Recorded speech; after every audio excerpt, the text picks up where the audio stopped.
j'espère que vous allez bien. Aujourd'hui, on se retrouve pour corriger un QCM sur le Doppler sans vraiment de calcul.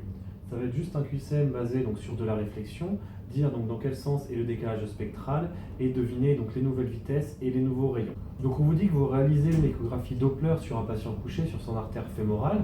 Les ondes sonores sont émises dans le sens d'écoulement du sang et donc on détecte une anomalie où le décalage spectral va être augmenté par 4. Dans les deux premiers items, on vous demande donc dans quel sens est le décalage spectral. Ensuite, on vous demande donc par combien le rayon et la vitesse ont été multipliés. Et enfin, on vous demande d'émettre une hypothèse sur la maladie du patient.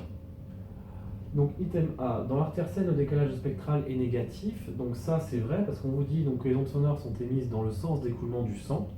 Donc ça veut dire que le décalage spectral va être négatif. Au niveau de l'anomalie, le son perçu est plus aigu qu'au niveau sain. Donc ça, il faut revenir au niveau de vos données. Donc on vous dit qu'on détecte une anomalie où le décalage spectral a été multiplié par 4. Donc ça veut dire que le décalage spectral est plus grand. Au début, dans l'item A, vous aviez vu que le décalage spectral était négatif, donc que le son reçu était plus grave. Donc si votre décalage spectral est encore plus grand, ça veut dire qu'il va être encore plus grave. Donc l'item B est faux. Pour l'item C, donc pour savoir donc, par combien a été multipliée la vitesse, il faut se souvenir de la formule du décalage spectral.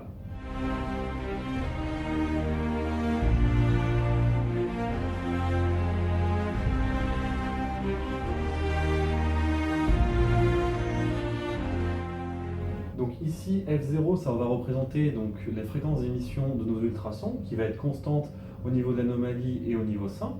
VG, donc ça représente la vitesse d'écoulement sanguin. Et C, donc ça va être la sévérité des ultrasons, qui va être constante également. Notre cosinus θ, ça va être le cosinus de l'angle d'inclinaison de la sonde, et cet angle d'inclinaison est constant aussi pendant l'examen.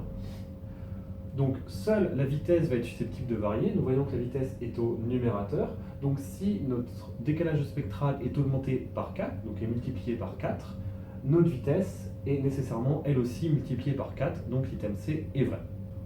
Ensuite, pour répondre donc à l'item D, pour savoir donc par combien le rayon va être divisé ou multiplié, il faut se souvenir de l'équation de continuité qui nous dit que le débit va être constant.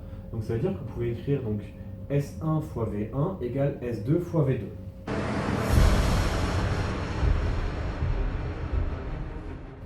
Là, il va falloir exprimer donc V2 en fonction de V1.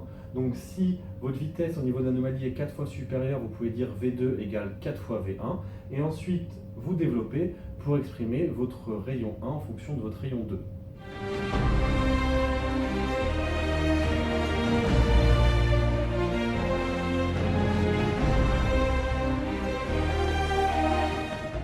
Nous voyons donc que notre rayon 1 est 2 fois plus grand que notre rayon 2. Donc le rayon au niveau de l'anomalie n'a pas été divisé par 4, mais bien par 2. Enfin, item E, l'anomalie peut être une sténose est vraie parce que notre rayon a bel et bien été diminué. Donc les items A, C et E étaient vrais. J'espère vous revoir bientôt dans une prochaine vidéo, en espérant que celle-ci vous ait plu.